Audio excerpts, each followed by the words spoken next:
Okay. Hey. Hello, everybody. Welcome to the PocketPete podcast. I want to thank all of you for tuning in. I'm super excited about this one. I'm here with Sergeant John Ryan. Cool. Hey, now he's an old friend, and he's got a great story. He's a compelling character. So I'm really excited about having him here. Hello. Hey, what's going on, Pete? Thanks for being my number one. It's been a long time, man. I know. I'm happy to be here. I'm excited.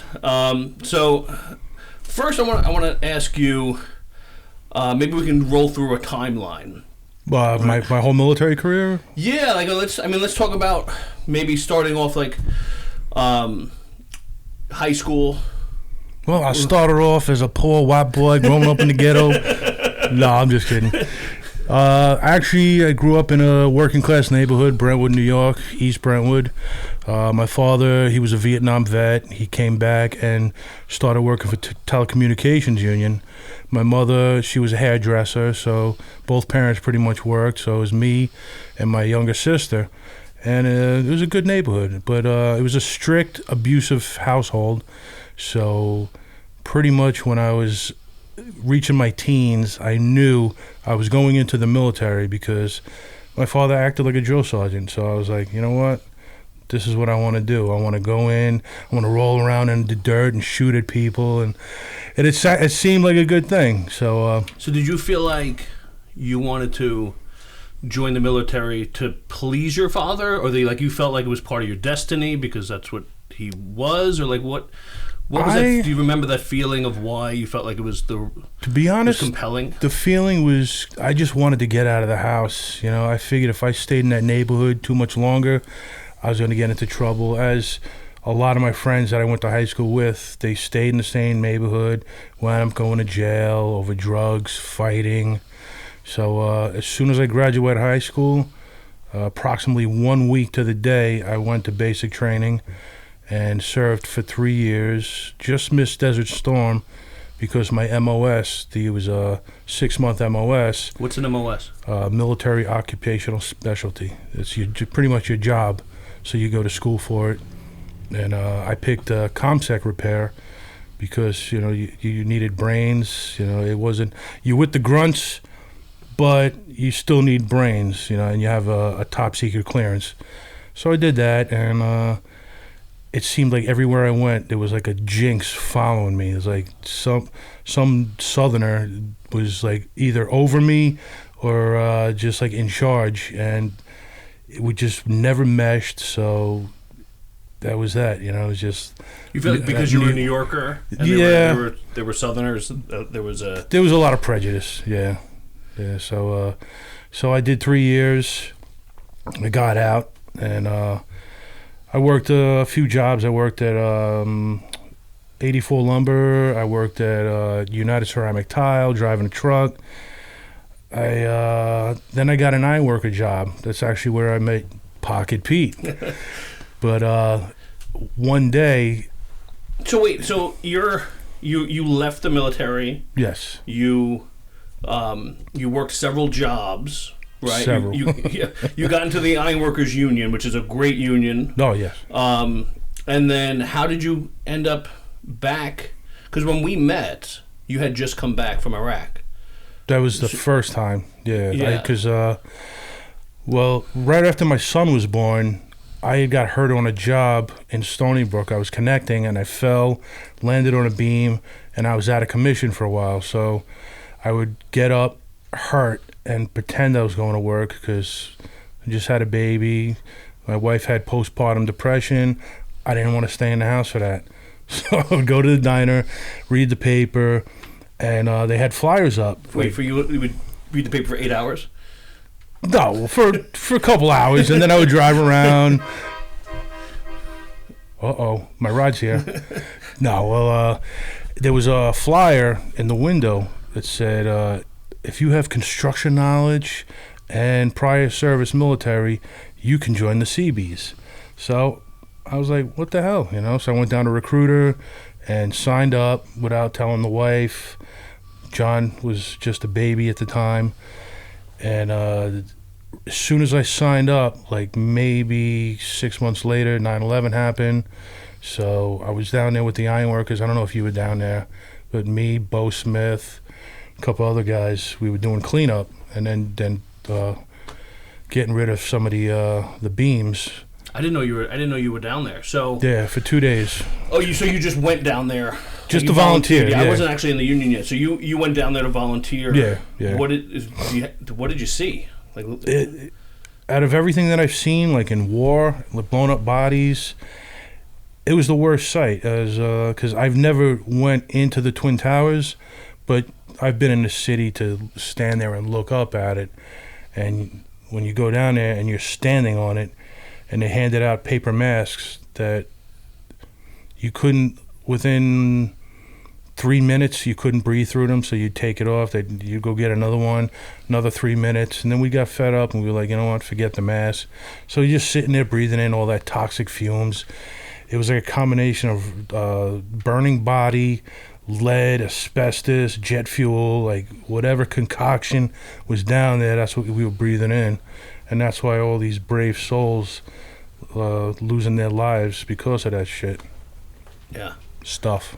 So you can curse on the PocketPete. Gotcha. Be yourself. So, all right. So, did that prompt you to serve again? Was it? I had already signed up before that, but then 2003 we got activated, and they split us up into air debts, and some went to Iraq, some went to Andros, some went to Guantanamo Bay, and then we all came home. And at the time, I was in E5. I was a crew chief, which I was in charge of the steel workers. And they passed me up for promotion for somebody who didn't deploy. So I was like kind of upset. So I did a lateral transfer to the National Guard. This was in '04, after we came back.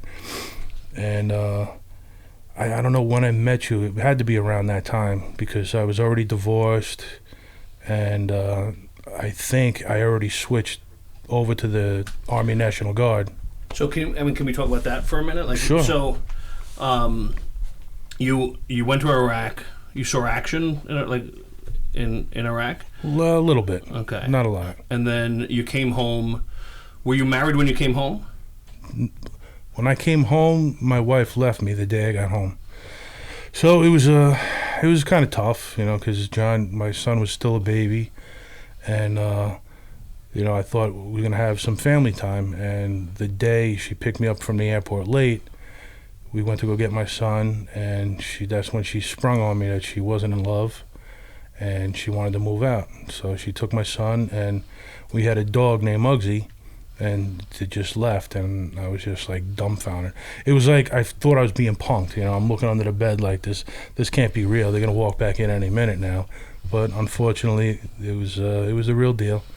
So I did what any returning serviceman does that goes through some trauma. I went to the bottle and drank myself into a stupor. I couldn't sleep without drinking myself stupid. So, but then I got my life back together, got back into martial arts, was steadily ironworking at the time, and things started looking up. Yeah, when we met, I was an apprentice. You were a journeyman ironworker, and we hit it off a lot of like weird, like inside jokes and and just sounds. So, and I remember, being super close, and then you end up going to Afghanistan, and then having to catch up with you after that. Yeah. How did you go from coming back? Did you get called back, or did you choose to redeploy? Actually, I got called up on stop loss because I was supposed to get out. What is stop loss? That means they need troops. They don't have enough people signing up. It's almost like a draft for people that are already in. Like, you're supposed to get out of the Army? No, you're staying. So I got stuck and had to go. Which, it was good and bad, because I was there with a lot of good friends, a lot of buddies. I also lost about four good friends, and I seen one like the aftermath of him getting blown up. And when I heard his name, like, I didn't recognize him because we worked together at Fort Hamilton. It was Sergeant First Class Joseph McKay. He was really, really good guy. You know, it was like give you the shirt off his back. So when I heard it was him, like, I just, like, something snapped in me, and I was immediately had this, like, great hatred towards our enemy. So it was like any mission I can go out because I was a 50 cal machine gunner. So wherever we went, if you didn't do the right thing, if you didn't stop when told to stop, I was shooting your engine block out, shooting your tires out, and if worse came to worse, it was shooting right up the middle, which it does pretty good damage. So you got set off by the loss of your friend, and then that, and my second wife, go figure, left me while I was overseas. It was actually, I had custody of my son, and through proxy, because we were married, she was taking care of my son, but she wasn't doing the right thing. She wound up like looking for comfort in a mutual friend of ours, which turned into something else. So through Skype, she told me while I was overseas that the marriage is over, she's done. And now I'm like, wow. I was like, what are the chances of this? So the running joke was Sergeant Ryan either needs to stop deploying or stop getting married, because this is just crazy. Like, nobody could believe it. And it hurt. And they wanted to take my weapon and send me home, and I pretty much told them that if they send me home, I'm not coming back. You know, I don't know what's going to happen. So I was like, let me just ride the deployment out, and if I go home and if I can make it work, it works. But deep down, I stayed because, like, I didn't care about my life anymore. I was like, you know what? I'll go out on any mission, anywhere, any part of Afghanistan. I don't care how much of a hot zone it is. Like, I'll go. Dismount security, 50 cal machine gunner, and it's almost like a death wish. Like, just didn't care. Wow, that's and then I believe that's right around the time we met up again. I remember we went out to, I think it was like Fridays or something, and I was in a bad way. I was drinking a lot of vodka. I don't even think I went to the VA yet. Yeah. I mean, I remember. I mean, I want to touch on that for a second. I'm curious about going, like, in that deployment when you were going in all the hot zones. Mm-hmm. There's got to be a ton of adrenaline constantly, and like the action that you saw, I'm sure, like, there were things that you can't forget. Like, do you feel like a lot of that affected who you are now, and the things that, like, can you talk about some of the stuff that happened there that left things with you? Like, have you killed anybody? Usually soldiers and sailors we don't really talk about it, but I did. You know, I had to. It was in the scope of my duty. It was either us or them. So yeah, but it's still something that haunts me. You know, it's like, because I was doing it out of hatred. You know, and it's but I never really thought about it from the enemy's point of view. Like, we're in their land. You know what I mean? So they're shooting at us. We shoot back, and whoever's the better shot that day wins. And when you're going through it in country, it's exciting. The adrenaline's flowing. You're kind of happy. You're like, yeah, mother effer, you know, good for you, blah blah blah. If you could, you know, people were getting hemmed up for, you know, urinating on the bodies and stuff. We didn't do anything like that, but, you know, if we could have, we would have. You know, that's how bad it was. And then you get home and nobody's shooting at you, but the feelings are still there. Like, just doing things like driving. When I first came home driving, like, I was paranoid, like looking at overpasses, like there's somebody going to be with a RPG, a rocket propelled grenade, or if there's going to be, if you look at the side of the road and there's trash, you don't know if there's going to be an IED there.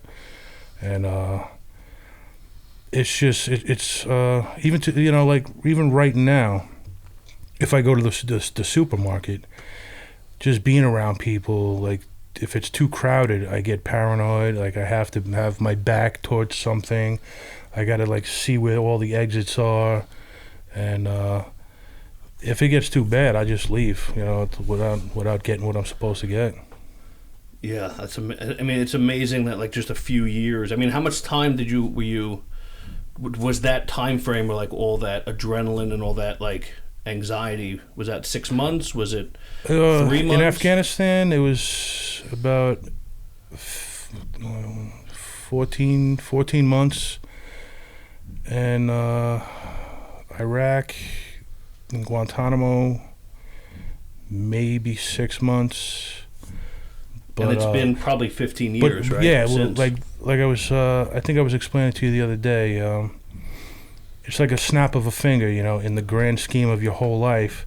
But it just rules everything you do. It's like if your kids don't come home from school, you have this adrenaline dump. Like, what the hell happened to them? Who do I got to go out there and kill? It's just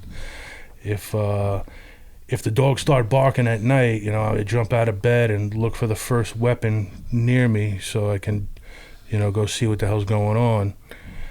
It's like, it's just, this is kind of a funny story, but when I first came home from Afghanistan and like it was just me and my dog Sarge, I already had ADT on the house, the alarm company, and some guy from a company named Vivint, never heard of him, were going door to door, and I invited him in, and I locked the door, and I got between him and the door, and I was like, what do you want? And he's like, oh, I'm just going door to door. And I was like, bullshit. I was like, you seen the sign out there, it said ADT.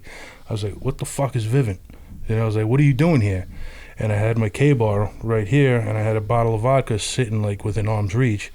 And I took a swig of it, and I pulled the knife out, and I just start like just pretending I'm shaving, and I'm like, what the fuck are you doing here? And I'm like getting like really, really intense. And he's like, sir, can I just leave, please? And I was like, yeah, I think you better.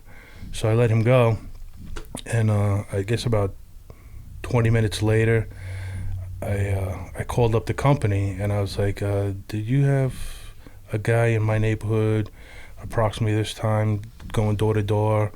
I think his name was Jeff. And they were like, yeah. And they said his last name. I was like, can you do me a favor? Could you just hook me up with the top of the line alarm package and give him the commission?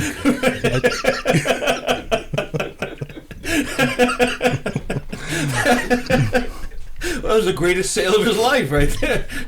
I felt really bad afterwards, so it was like, but that's what war does to you, especially if left untreated. That's why there's a lot of, you hear that saying, the 22 a day soldiers, sailors, Marines, like they're committing suicide because they feel like they have no help and they don't know how to turn that switch off of the adrenaline dump. Like it's like you're on high speed all the time. So it's like, yeah, it's yeah. I mean, to speak to everything you're saying, like you were in that for 14 months, and 15 years later, like the adrenaline just pops up out of nowhere in a moment's notice. So tell me about like when you finally started going to the VA, because I remember when we first started hanging out again, and like when you first came back, I remember like you thought the house was bugged. You thought you're like, don't, Pete, careful what you say. I'm pretty sure the house is bugged. And I met like and some of your fellow soldiers. I was there like when someone came to visit, and like everyone was trying to like say maybe you need a little help. Yeah. How long did it take you to realize, and what does it take? Like, because I think this is really important for those people out there that might be on the edge of that. Like, what did it take for you to get help, and when? It was actually because I had what did I have? I took about 6 months off. I didn't even go to the Union Hall. I could have went back to state active duty, and I didn't. I just stayed home and drank and ignored everybody. And it took my uncle to make an appointment at the VA and come and get me. And I was like, I remember getting in the car and I was like, I don't care. You could take me. I'm not gonna talk to anybody. And I met a woman named Beth, who's still my social worker to this day. And this was going back to '09. That within a good 3 to 5 minutes had me bawling. I was telling her my life story and everything from both deployments, both divorces, everything. And then she pretty much took me by the hand to every appointment, like to psych, to get checked out, to get x-rays, make sure I don't have a severe TBI, and did I say meds? No. I can't remember. Yeah, and to get on some meds that take the edge off, so I don't have to like fall back on the alcohol. But what I would say to like some guys that are like struggling, these newbies that are coming back, they're going through the same exact thing, and I see them and I feel for them because I could see the pain in their eyes, like to either call the hotline, call a buddy, get into the VA. If you don't want to go, can always call me, and I'll go. I've done it for a couple of veterans that I didn't know, and I took them to the emergency room, sat with them, watched them get checked in. But that's pretty much how it happened for me, because I didn't want to go, but it took somebody taking me there and just opening up to one person, and I'm still going to this day. And what does that look like? So you when we talked yesterday, where I texted you yesterday, you said you were in a meeting. Yeah, so you have groups that you meet with, and yeah, I go 2, sometimes 3 times a week. Have groups for like anger management, PTSD. I meet with a psych doctor to make sure meds are straight. Make sure I have enough of them, because when you're in this frame of mind, you forget, and then before you know it, you're out of meds. And if you go too long without meds, it's not a good thing. You start flipping out and going psycho. Yeah, and I mean, it just feels like help is needed, right? Time doesn't help, right? I mean, you need to reach out and help yourself. Pretty much, yeah.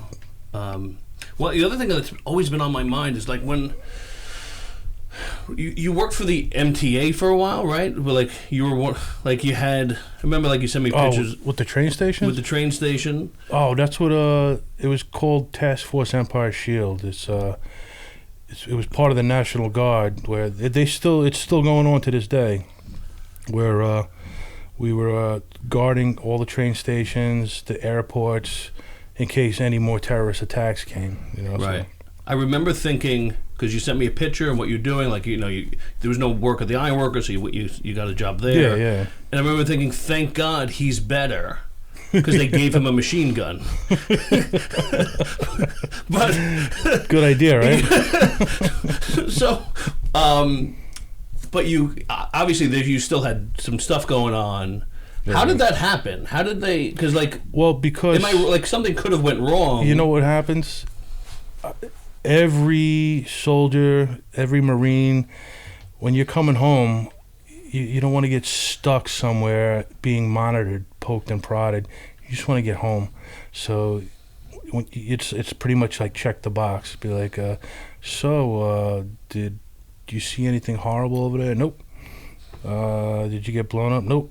Did you get shot at? Nope. No, I'm good. And everybody just does the same thing, and until later on, when signs and symptoms of PTSD start showing, they're like, wait a minute. And I was like, what happened over there to you? And then you start telling them, I was shot. I didn't go through the body armor, so they don't recognize it. You don't get a Purple Heart unless it penetrates skin. So it's So you got shot, it hit your armor. Yeah. Wow. What goes through your mind, either then or like after that you're like inches, inches from death. Well, like, because the plate, it covers like the vitals, comes down here, and me being a big guy, it's a big plate. And it was twice, like, right here. You know, I mean, anywhere from here to here, like, if he had better aim, you know, I might not be standing here, you know. It's, but all I remember thinking was, oh, shit. And I dipped the machine gun up, and I was like, ba ba ba ba ba ba ba ba ba ba ba ba ba ba ba, and I hear ceasefire, and I'm like, I just got shot. They'd be like, ceasefire, and I'm like, fuck you. And then on the other side of the prison, you hear ba ba ba ba ba, because it's obviously it's going on over there. So they get in touch with the brigade headquarters, and they tell them, all right, pull all gunners down. So we had to leave the guns chilling up there, and close the hatch, and sit inside the Humvee. And then they started throwing rocks at the up-armored Humvee, started throwing, I don't know where they were getting this stuff, Molotov cocktails, in a prison. You know, it was called Polisharki Prison. If you look it up, it's like one of the most notorious prisons like anywhere, especially in Afghanistan. Is it one of our prisons to hold? No, it's Afghan prison. Afghan it's like prison. old school. Horrible. Wow. After working in these prisons, like seeing that prison, it's like these American prisoners have no idea. It's, wow. It's horrible. Man, that's wild. So you got shot and you kept going. Yeah. No other choice. Yeah. Yeah. And was there any, like, you go back, it's, you know, you go back and you like kind of reflect on it for a minute that you got, or was there no reflection? No, the reflection was it just made me hate them more. You know, I was like, before deployment, you know, I consider myself a pretty loving guy. You know, I was like, just, you know, not mean towards anybody, but like just being over there in war, you know, it's like I just was like, F Muslims, you know. It was just like an ignorant hatred, because, you know, who else am I gonna hate? I couldn't hate myself, you know. Yeah.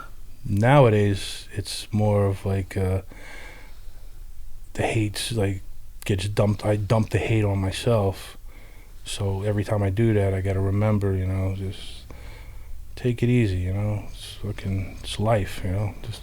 That's war. You know, I hung the uniform up. I'm not doing it again. Not unless we have another world war, you know. Wild. So, is there anything you would, you know, say to anyone listening? Do you, like, specifically, like, where should they go? What should they, you know, should they just go right to the VA? Should they go? If you have enough strength, get yourself down to the VA. If you don't, call a buddy, call the suicide hotline. It's not just for suicide. You can call them and just touch base and be like, hi, my name is so-and-so.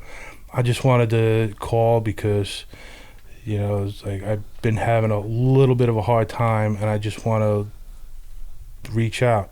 I did that once before, just in case I was feeling suicidal or felt lonely. You can call them, and they'll just talk, you know. Like, I mean, if you tell them that you're going to hurt yourself or someone else, they will, you know, they'll come and find you.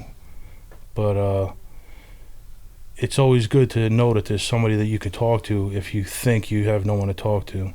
And if you look on PocketPete's podcast, I'll have my number on there. If worse comes to worse, you can either call me and or call Pete. Yeah, I'll put your number directly in the PocketPete, so they can just two thumb clicks and they can call you. Roger. And that's amazing that you'll do that for people. So yeah, definitely. You. Yeah. All right. Well done.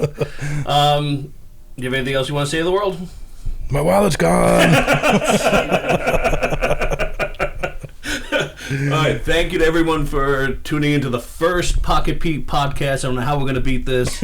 Sergeant John Ryan, thank you so much for your service to the country, your friendship, and what you're doing for people here and in the future through the Pocket Pete app. So thank you, brother. Thank you. Appreciate you. And big thank you to Remodel Rob, who is donating this podcast studio space. He built it out for me in his warehouse. So I just want to thank him for that. And we'll see you all soon. Whoop.